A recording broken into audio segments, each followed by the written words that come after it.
Hello, and welcome to the Stitches and Stories Studio podcast. I'm Millie, I'll be your host, and this is where we take your first draft to your first reader. This podcast is about writing, creativity, and following your writing journey. A couple of quick updates for you. It's January 25th, 2026 as I record this, and I apologize for not publishing last week. I was under the weather. I don't know if you can still hear it in my voice a little bit this week, but I had to set last week out. I just could not record anything. Also, this past week, I did submit my short story to the science fiction anthology, so it'll be about 12 weeks before I hear back to see if I was accepted or not, and I will keep you posted on that. Also, if you're in the path of this winter storm, I don't know where you are, but here in Virginia it was not as advertised, and we are currently just experiencing some very cold rain, although tonight I'm sure it will freeze and tomorrow morning will be ice, so that'll be fun. So this week I wanted to talk to you a little bit about the cost of writing a book, and some of you may be asking, what am I talking about? It doesn't cost anything to write a book. If you have the software and a computer, no, it doesn't cost anything. You just sit down and start typing. But it depends on what you want to do with your book once you've written it. If you want other people to read it, other than your immediate family, it's going to cost you a little bit to get it out into the world in a polished format. If you want people to buy it, and if you intend to write additional books in the future, perhaps a fiction series, this becomes critically important. And it is equally important for indie authors as it is for traditional authors. Many people believe that traditional publishing houses, will take care of these things for you, the covers and the marketing and the editing. And that's true. They'll tell you that. But you can't submit just a raw, unedited manuscript to a publisher, whether it be small press or traditional press, larger house. They're not going to read it. So you have to do some work after you type the words "the end" and before you submit it to anybody. So I want to talk to you a little bit about that today, since hopefully you're still in the beginning stages and you have time to create a budget for your book as you move through the writing process, and the fun part, and the joy of getting your thoughts and feelings and characters down on the page. So it's not quite as simple as just typing out and then sending it off to Amazon for Kindle, or voila, suddenly you're an author.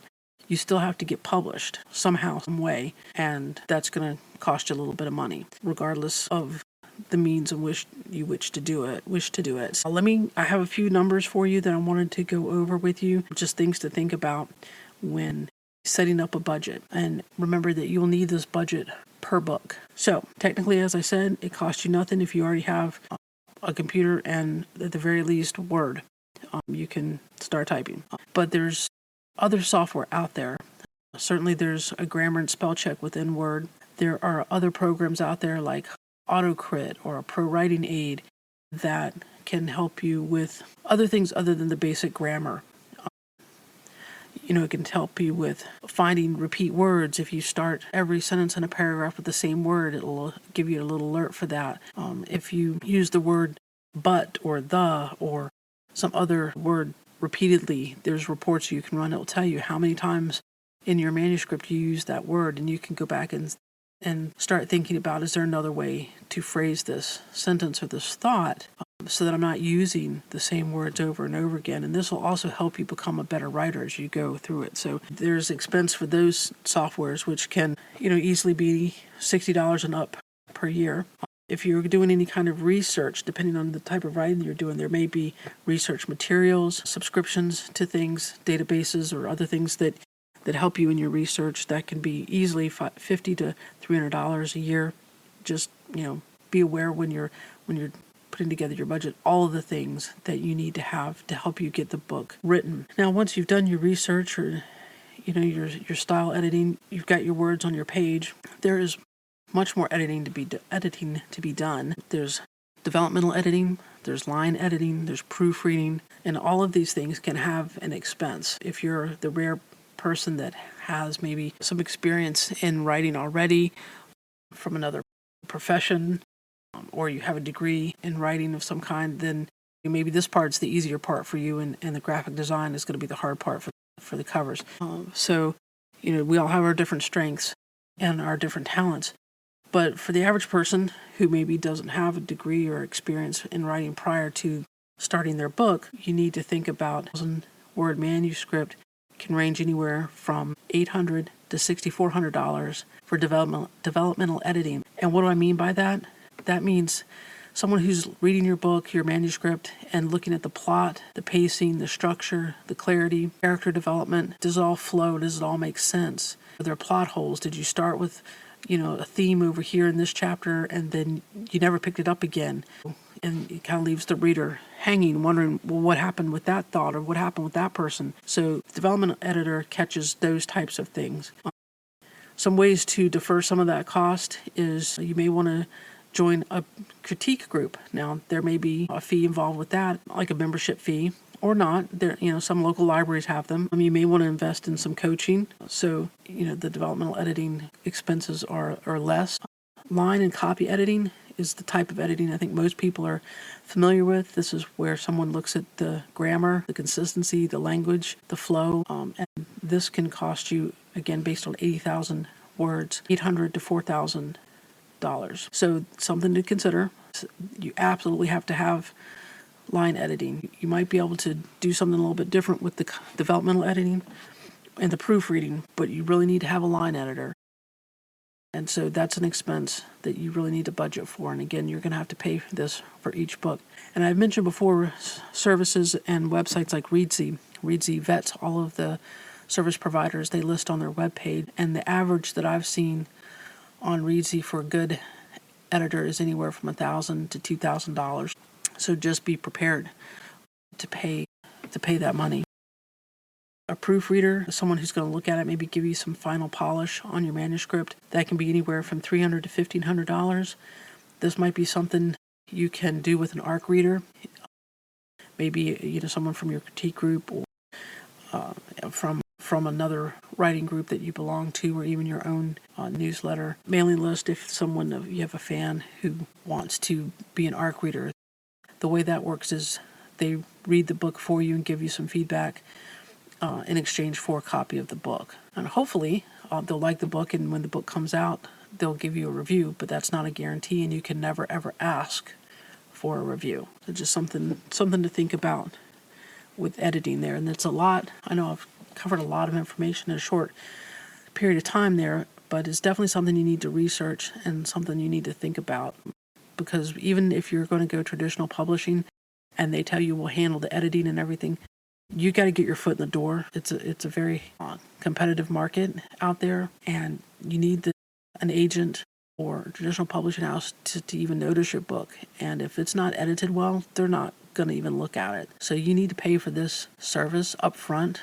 before you even send out a query letter to an agent or a publishing house. So that's how important the editing is. You can do, some less expensive things in other areas maybe, and keep your budget cost under control, but this is not one of them. You really need to pay for a good editor. And I'll tell you what I do. I use both ProWriting Aid and AutoCrit. I think each program, while they do very similar things, I think they have strengths and weaknesses different from the other. It might be overkill, but I use both. I have a developmental editor that's local to where I live to discuss characters, plot, pacing, things like that. And then I have a line editor who lives out in Colorado who's phenomenal, and her rate is anywhere from $1,000 to $2,000. So there's just something I know I have to pay for, and you just kind of have to deal with it. But it's worth it. I think it's absolutely worth it. And my line editor's been with me since the beginning, back in 2018. So again, definitely worth it. My developmental editor as well. I don't use a proofreader. I send it back. My developmental editor is kind of my proofreader, and then I'll also use an ARC reader that I mentioned before. So I think between those, I'm usually pretty well covered. Doesn't mean mistakes don't sneak through all four of us, but it happens. So the other thing to consider then, particularly if you're indie, is cover. And you think about when you go into a bookstore and you're browsing the shelf in the section that you enjoy reading, whether it's cozy mysteries, romance, or nonfiction, history, something like that. The title and the cover is what draws your eye. Before you ever pick it up and read the blurb on the back, to see what the book is about. And that's really just validating the cover. The cover sold you on something, some idea, some promise of what this book is going to be about, and you picked it up. And then you flipped it over or you opened the inside cover to find out if what you saw on the cover is really what's inside this book. And if it's not, you're going to put it back. And same with the look inside on Amazon. You know, you saw a thumbnail of a cover, you clicked on it, you looked at it, maybe you did the look inside. Does what's inside match what's on the outside? And that's critical, because if it's not, if the blurb and the cover don't match up and sell your reader a promise of what's in there, they're not going to buy it. And they may never pick up another one of your books again because they are going to feel like you don't deliver. You're showing me something flashy, but you're selling me something different on the inside. And you've lost that reader's trust at that point before they even read your book. So, and your book could be the greatest book ever, but we'll never know. So this is why cover design, and I include titles and fonts in that as part of the cover, is not just a picture, is so important. You got to get it right. Now, the good thing is there's lots of ways to get it right. If you're good with graphics and you're good with graphic design, maybe you can do your own, or maybe it's something you're interested in learning to do, which is what I did. But there are so many great artists out there to help you. I started working, with my first book with a gentleman that I made contact with by using 99 Designs. And if you haven't heard that before, it's a pretty budget-friendly way to find a cover designer. You pay like $199 and give a description of your book. 10 artists will send you images of what they think the cover of that book would look like based on your description. And you go back and forth and have them tweak designs until you go from like say 10 to 5 to 3, and then you pick the final one. And then you can, of course, work with that person further to refine the cover. And again, that's how I found my cover designer for my science fiction series, and he does science fiction and fantasy. And after that first book, we didn't go back through 99 Designs. He and I just worked together. We wrote up a contract, and I encourage you to always have contracts and read them carefully if you're not the one who wrote them, with the people providing services to you. So he and I came up with our own contract, and he charged me anywhere from $200 to $300 for ebook covers, wraps for print books, so that's the front, the spine, and the back, and then some social media sized graphics, like Instagram size, TikTok size, Facebook banner size, things like that. He would send them all to me. So, and he was very, very talented, and I've referred a lot of people to him, and he taught me a lot about how to design some of it myself, not to the level that he does, but for some of my other works. He taught me how to use some graphic design programs. Now, I'll mention AI here, and I know that's a lightning rod topic. A lot of people are talking about AI covers and that sort of thing, and they'd never buy a book that had an AI cover. If the book and the artist are any good, you can't tell it's AI, frankly. And if you can tell it's AI, then the cover artist isn't that good, so maybe you shouldn't. But, and that's a personal choice. I think AI, like Midjourney, creating images, is a tool, just like Pro Writing Aid, just like AutoCrit. It's all a tool. It's all how you use it. If the end product is well created, polished, and professional, and you have to have a human to make that happen, then why not use it if that's your thing? I don't look at books and go, unless it's just a really bad cover, and try to judge whether it was AI generated or not. I don't care. If it's a good looking cover, it drew my attention, and then the promise of what's inside matches up, I'm good with it. I don't really care what tools they used when writing the words. I don't care what editing tools they used. I don't care what imaging tools they used. As long as it's all professional and it all looks good, that's fine with me. Other people have different opinions, and that's okay too. You're spending your money, and you should spend it on the things that you believe in and trust, and that's part of what we're all doing out here, and being creative and putting art and our words out into the world to connect with people who enjoy our work or agree with our opinions, our memoirs and our experiences.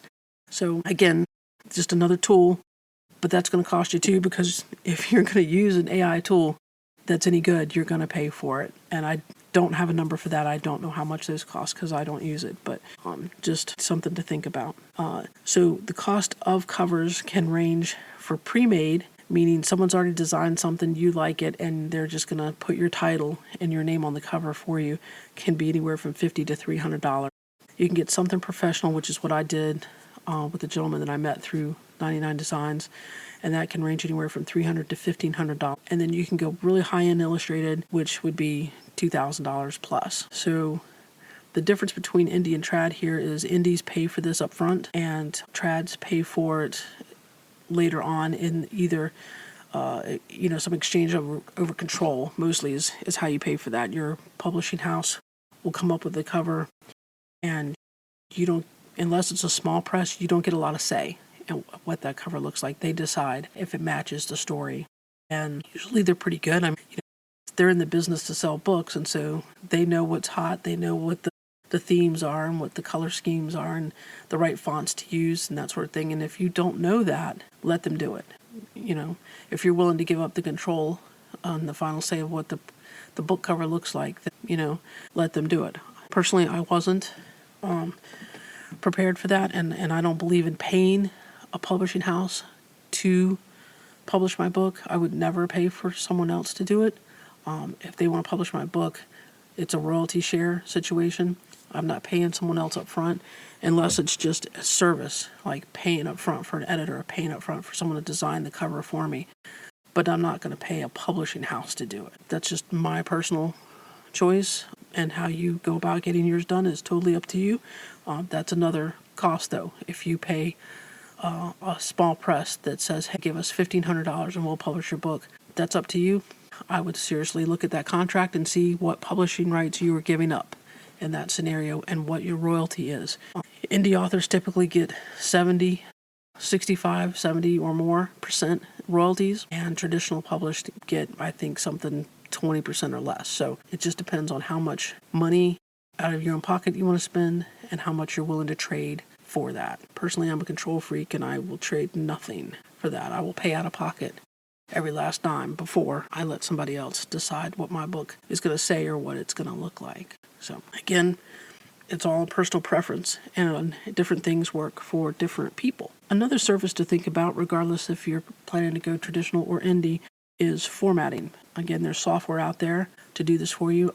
I write on a Mac computer, and therefore I use Vellum software, which I think was like $250. It's a one-time fee. It only works on Mac. It doesn't work on PC. So if you're a PC user, you have to find a different software or a different way to format your book. Again, if you want to get into the weeds with it, you can do it on Word. I personally found that frustrating. It can be done. You can also pay somebody to format your book for you. Again, software can be anywhere from $0 to $250. To hire a professional formatter, we're looking at $100 to $500 per format. That doesn't mean per book. Your book may have multiple formats. Kindle is a format, Kobo is a format, Apple is a format, print is a format. So you have to pay for each one of those. Now, on the inside, usually not too much changes from one to the other, except for Kindle and Kobo. They are different, and this is going to apply to your covers as well.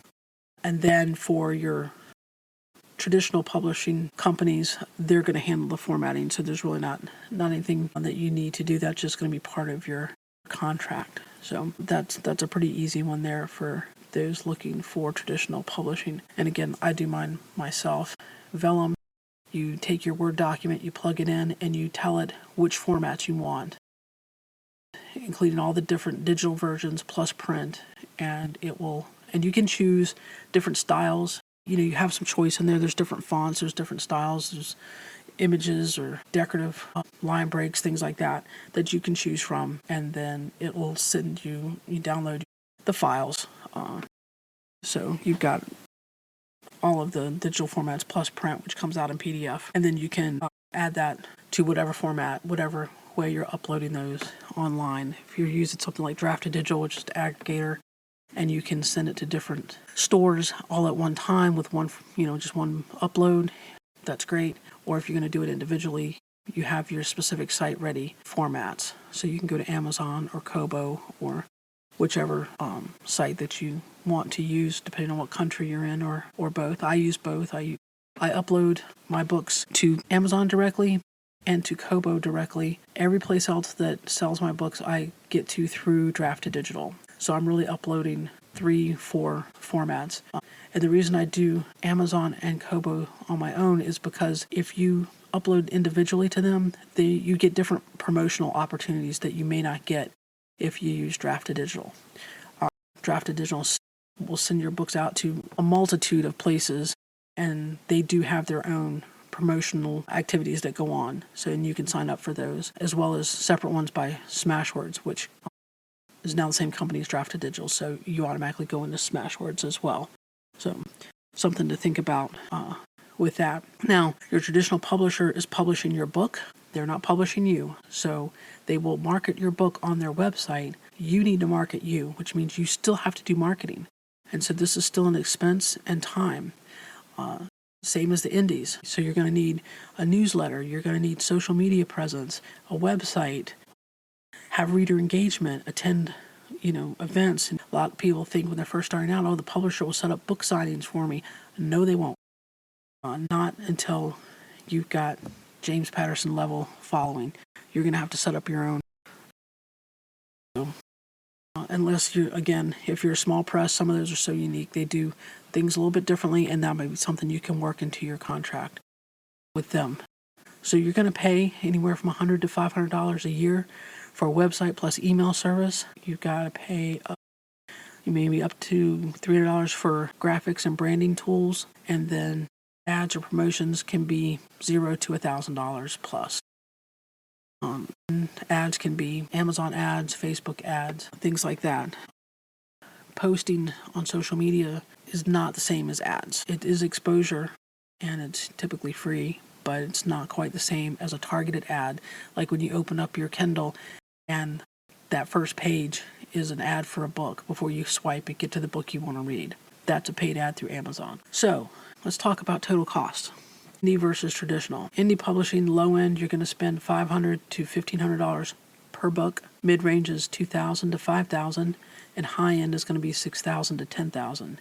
You're going to pay up front, but you're going to retain higher royalties and keep control over every aspect of your book. Traditional publishing, editing before submission is going to be anywhere from $500 to $5,000. Query cost, which could include coaching or attending conferences, could be $300 to $3,000. And then your marketing expenses are going to be ongoing. You pay less up front, but what you pay is a trade-in for time versus control versus lower royalties, and then rights to your book. It could be English language rights, digital rights, print rights. Read those contracts. Please, please, please read those contracts. So none of it is free. You're going to have to pay something. So that's why I want you to start thinking about that and budgeting now and trying to decide what's best for you. A lot of these things, like the software, have, free trials. So I would recommend doing a free trial and then still doing a month to month, even if they have a discount for signing up annually, only because usually these free trials are like 7 days. And for me, that's not enough time. 7 days is not enough time for me to decide if I like a program or not. I have to use it for a little bit. So a month is usually pretty good. So let's say you pay, $20 a month. It's worth it for a month, and then you can either cancel or sign up for the annual, contract with it if you get a discount and you think you're going to use it. There are certain things that I always use the annual because I'm always going to use it, and those are things like BookBrush, which helps me with my covers, BookFunnel, which is an awesome way to help advertise your book, and we'll spend a little bit more time on that in a different episode, but BookFunnel is $100 a year, and you can do author swaps, group promos, and things like that, which are typically free. There will be some that will ask for some nominal contribution, $5, $10, to the cost of it because the organizer may be running ads, but mostly it's sharing like a newsletter swap. If you have a newsletter list, then you send out a link to this group. People can buy, books from this group, including your book, and they do the same. So I've used that quite a bit. And then I also use BookFunnel to fulfill my orders for digital ebooks on my own website. So, and I wouldn't worry about getting your own website if you only have one book. Wait till you have 2 or 3 books and then worry about getting a website where you sell direct if that's something you want to do. That's a hot topic in the publishing world right now, selling direct, especially for indies. So don't jump on that bandwagon too soon. That's money that you're going to be spending that you could be putting towards covers and editing. So with all of that being said, what do you think? You still want to write your book? The idea of marketing, does that get you excited? So think about this. What are you going to do with your book? Do you just want it to be written because you just got to get the words out of your head? Do you want it to be read by others? Do you want it to be sold? Or do you want it to be something that supports your life, pay your bills, puts food on the table? All of that is something that you should take into consideration when building your budget. And then once we kind of break it down and you start thinking about that, and this is fluid. I mean, it can be, today it could just be a book to be read. 6 months from now, it can be a book you want to support your life. You don't have to stay in one lane like we talked about before. You can merge back and forth. So, play with the numbers. Hopefully they're not quite as scary now, that you understand what they're for. And then, again, think about how you want to use them on developmental editing, proofreading, line editing, covers, do it yourself. Again, as long as everything is tight and looks professional, there's nothing wrong with doing it yourself. So I would encourage you to experiment and decide, which way you want to go with that. So that's all I have for you this week, and I hope that you got something out of it. If you did, you can always leave a little tip in my tip jar over at Buy Me a Cup of Coffee for Melissa L. Story. Email me your thoughts and comments at millie@stitchesandstories.com. You can find my books and my blog, stitchesandstories.com. You can find me as Melissa L. Story on Facebook, Instagram, and Substack. And so until next week, stay inspired.